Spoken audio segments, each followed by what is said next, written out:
Hola, buenas, muy buenas, bienvenidas, bienvenidos. Donde quiera que estén, esto es Makini para Color Visión y para TV Quisqueya. Además está decirles, recordarles que en nuestro canal de YouTube tiene usted este y todos los programas, esta entrevista y todos nuestros contenidos ahí en nuestro canal. Suscríbase y lo va a recibir puntualmente. Estamos en Dios, estamos en iglesia, estamos en el humanismo, estamos hablando de cosas importantes en esta entrega. Corren malos tiempos para la lírica, para el bien, corren malos tiempos para el amor, para la familia, en fin, para el humanismo en todo el mundo. En ese contexto, ante estos malos tiempos, se necesitan, bueno, no solo buenas caras, sino también mejores rezos, mejores hechos, acciones, en fin, mejor conexión entre los seres humanos. En todo Occidente y República Dominicana no es la excepción, la Iglesia Católica pierde influencia y poderío acosada por errores propios y ajenos y por temas internos, por ejemplo, de corrupción o el grave problema de la pederastia que ha provocado el aceleramiento de un proceso de secularización creciente en todo el mundo, mientras al mismo tiempo pierde espacios frente a otras denominaciones religiosas. Corren malos tiempos para una iglesia católica que necesita reconectar con la nueva realidad del mundo, con los problemas estructurales que aquejan a la sociedad, como son la pobreza, la exclusión social, la discriminación de negros, pobres, mujeres, migrantes, homosexuales y la impunidad que sigue acompañando a la bendita corrupción donde quiera. La Iglesia Católica necesita recuperar su espacio como agente de transformación y necesita adaptarse a los buenos tiempos. Entonces, ante tales desafíos, vayamos a las fuentes, hablemos con quienes tienen las calidades, formación y experiencias para ayudarnos a ver esto de manera más clara. Por eso, precisamente por eso, es todo un placer personal y profesional, pues, conversar con el sacerdote Jesús Castro Marte, el excelentísimo obispo de Nuestra Señora de la Alta Gracia y vicepresidente de la poderosa Conferencia del Episcopado Dominicano. Aquí estamos. Buenas noches. Caramba, qué placer. Qué bueno estar aquí, don Pablo. Me da mucha alegría y te ve jovial, como siempre, como con los años no pasan. Qué va. Eso es interesante. Eso debe ser la paz de Dios, de no hacer el La mal, paz ¿verdad? interior, la tranquilidad, Sí, en sí, medio de un mundo de tanta velocidad que ha cambiado mucho. Pero te mantiene bien, jovial. No, pero usted se mantiene mucho mejor. Yo estaba revisando y caramba, guerra. 18 de marzo 1966, son 50 y tantos, Ya estamos- muy bien Ya, estamos, disimulados. ya casi estamos picando a los 60. Aunque se dice que ese colorcito disimula demasiado. No, demasiado, nos reduce como 20. ¿Cómo fue su infancia, monseñor? ¿Usted viene de abajo, clase media, media baja? Sus orígenes Mira, mi familia familiares. totalmente pobre. Vengo de una familia católico tradicional. Es decir, mi papá, mi mamá y somos 7 hermanos de padre y madre, como se dice en el lenguaje cotidiano. Y constantemente iban a la Eucaristía, rosario a las 6 de la tarde. Trataban de forzarnos a estudiar.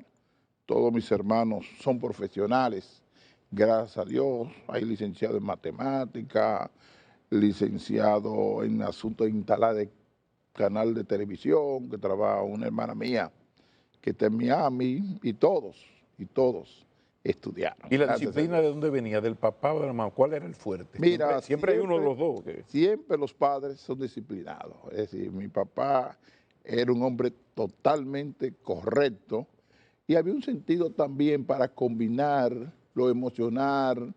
Sí. La mamá siempre es muy paternal y ofrece cariño, porque ahí es que está el equilibrio para un buen crecimiento sano. La autoridad, imponer la autoridad, pero viene la mano de seda, que es la madre, que emocionalmente uno va creciendo con esas dos vertientes, autoridad y la mano sana de la madre. Y ahí está la familia tradicional, la familia religiosa. Claro. Y el tema de la intolerancia religiosa entre las religiones, porque a veces preocupa cuando usted habla con diferentes dirigentes religiosos de diferentes creencias, como que hay una especie de complejo de superioridad. O sea, la Biblia mía es la válida, la tuya no. Entonces el mormón te dice que el cristiano, que el... Fíjese, miren, Ajá. la creencia en general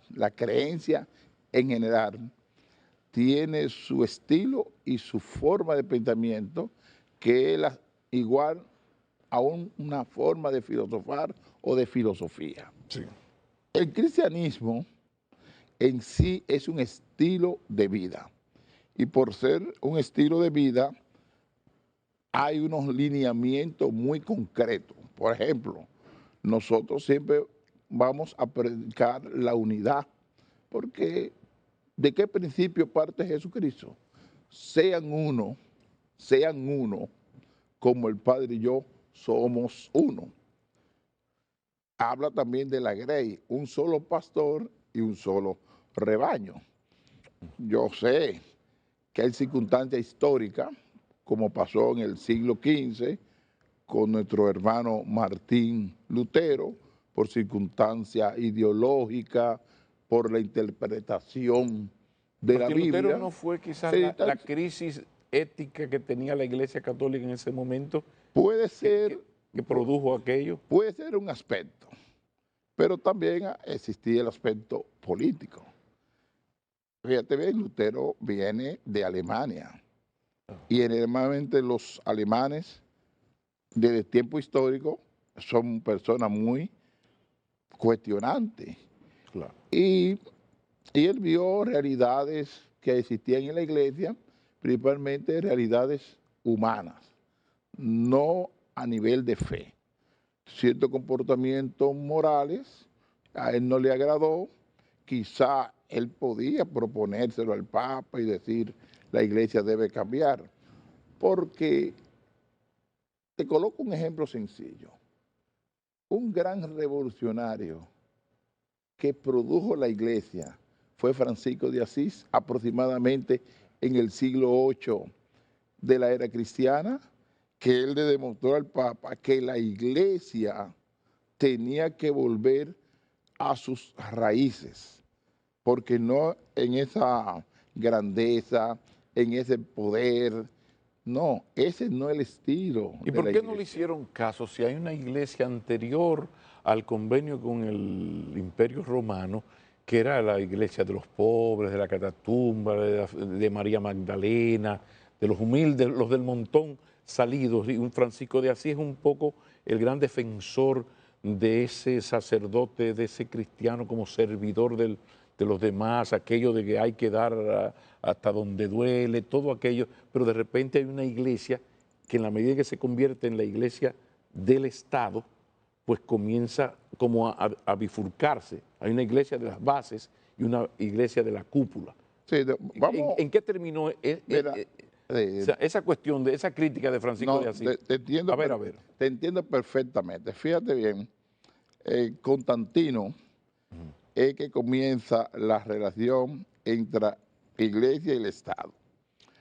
Hay muchos teóricos, inclusive hasta teólogos no, no católicos, que comienza que el origen de la iglesia está ahí. No, el origen de la relación entre iglesia y el Estado. Simplemente Constantino aprovechó, puede ser un asunto político, para mantener cierta armonía con el Estado. Pero un dato curioso, y te voy a mencionar varios datos que tú te vas a sorprender. Por ejemplo, cuando se creaba un obispado o un arzobispado, alrededor del obispado, ¿qué existía? Existían las una universidad, existía el hospital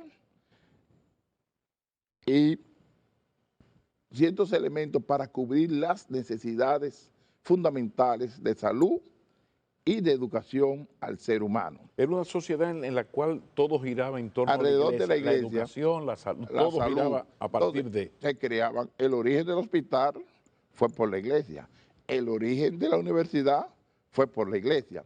Entonces, ¿quiénes generalmente estudiaban ahí?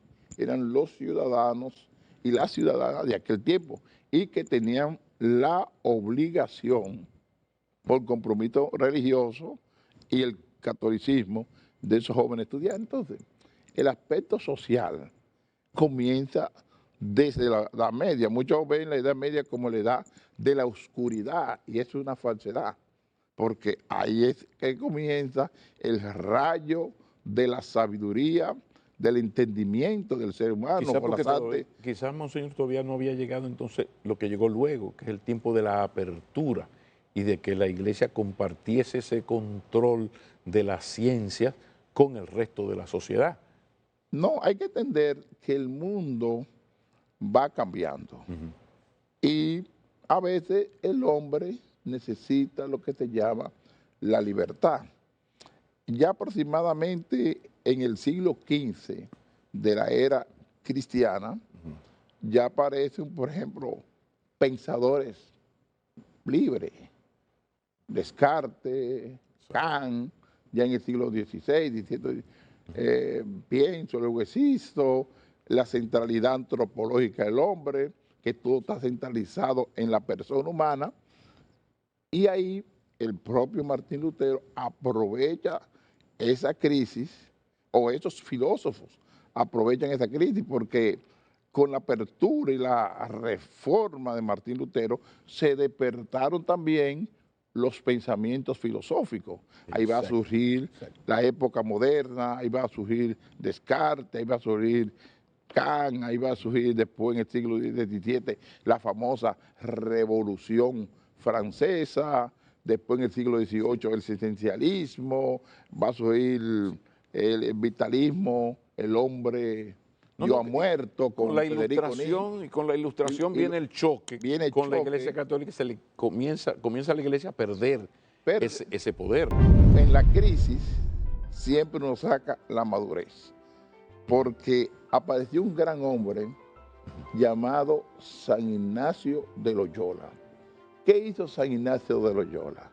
Frente a la reforma de Lutero hace la contrarreforma, indicando que el hombre tiene que volver a Dios. Y él hace una estructura de lo llamado ejercicio de San Ignacio de Loyola. Es un aspecto de él.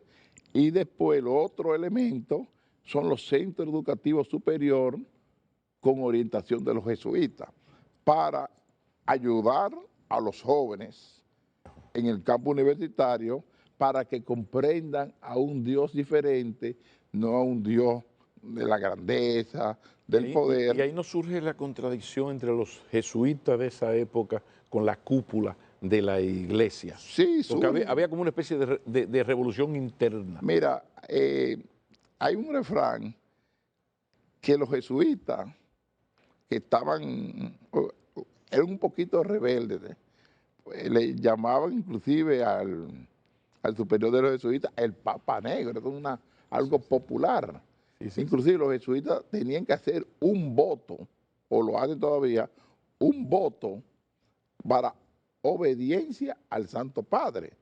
¿Por qué? Porque era como un refugio que iban muchas personas intelectuales para que los jesuitas le enseñaran filosofía, teología. ¿Por qué los jesuitas tienen ese liderazgo intelectual en la iglesia católica desde entonces? Aquí en Dominicana podemos mencionar 4 o 5 gente fuera de serie, todos jesuitas.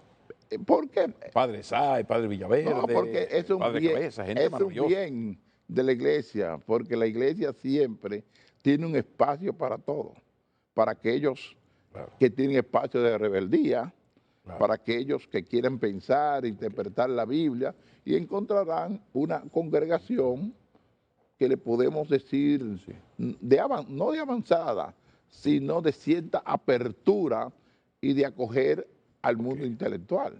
Ahora, ¿cómo va a ser la Iglesia Católica esta revolución necesaria, esta transformación, este upgrade, este adaptarse a los nuevos tiempos? De repente hasta el futuro fue ayer. Sí, sí, sí. Y de repente uno percibe que todo está cambiando.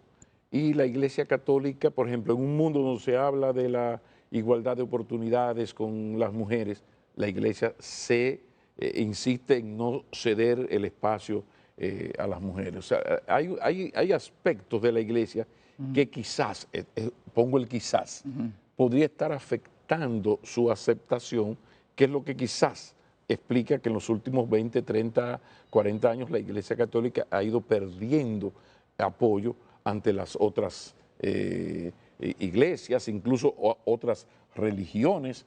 De repente uno dice, ¿está la Iglesia Católica en capacidad de hacer los cambios que le permitan adaptarse a unos nuevos tiempos, a otras libertades? Entiendo la pregunta. A ver. Mira, el problema que muchas personas comienzan a interpretar análisis que están muy lejos de la realidad de los resultados estadísticos de la Iglesia. Okay. Porque los datos estadísticos Sí. son importantes. Total. La Iglesia ha ido totalmente en aumento. Y te voy a poner varios elementos. Primer elemento, la Iglesia en los Estados Unidos de América es la Iglesia de un sentido de crecimiento enorme. Tú vas a una Eucaristía, a una misa De la Iglesia, estamos hablando de la Iglesia católica. católica, Vale. llena totalmente, tanto de norteamericano como de latino. Tú vas, por ejemplo, a Italia, que es el país más católico Por excelencia, casi ¿verdad? de Europa. Claro, claro.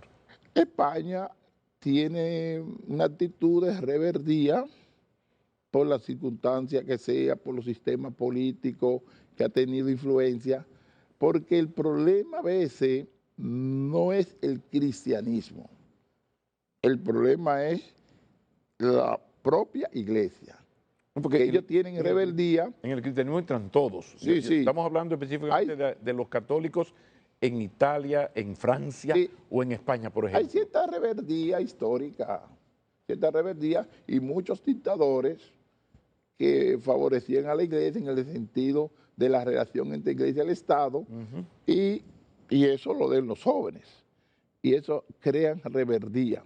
Pero a través del tiempo se van sumando muchos jóvenes y se están integrando a la iglesia. Todos esos fenómenos. Pero no, es un error decir que ha habido una disminución de la feligresía, del número de sacerdotes y de estudiantes para sacerdotes en Europa y en América Latina. Yo sé que en África no, en África se mantiene. Mira, en África, La situación actual. en Asia, Sí. en Europa ha bajado, pero está ahora en crecimiento. En América Latina está creciendo las vocaciones sacerdotales. Mira, la iglesia es por ciclo. Hay momentos de crisis y hay momentos de crecimiento. Ahora en este momento histórico, tanto con el Papa Francisco, con el Papa León, la iglesia está creciendo grandemente porque el mundo ha cambiado. Hubo una época que la iglesia estaba basada más en el mundo académico, que es necesario, Claro. pero el mundo pastoral, que es la acción de la iglesia, con el contacto con la gente, con la reunión de los fieles, la iglesia tiene una cercanía El enorme. acompañamiento, ¿no? La iglesia ha cambiado y se ha hecho una iglesia más cercana y por eso se habla una iglesia sinodal. El lenguaje sinodal significa diálogo, escuchar al otro, escuchar a todos los sectores. No es que la iglesia va a cambiar de doctrina ni de magisterio.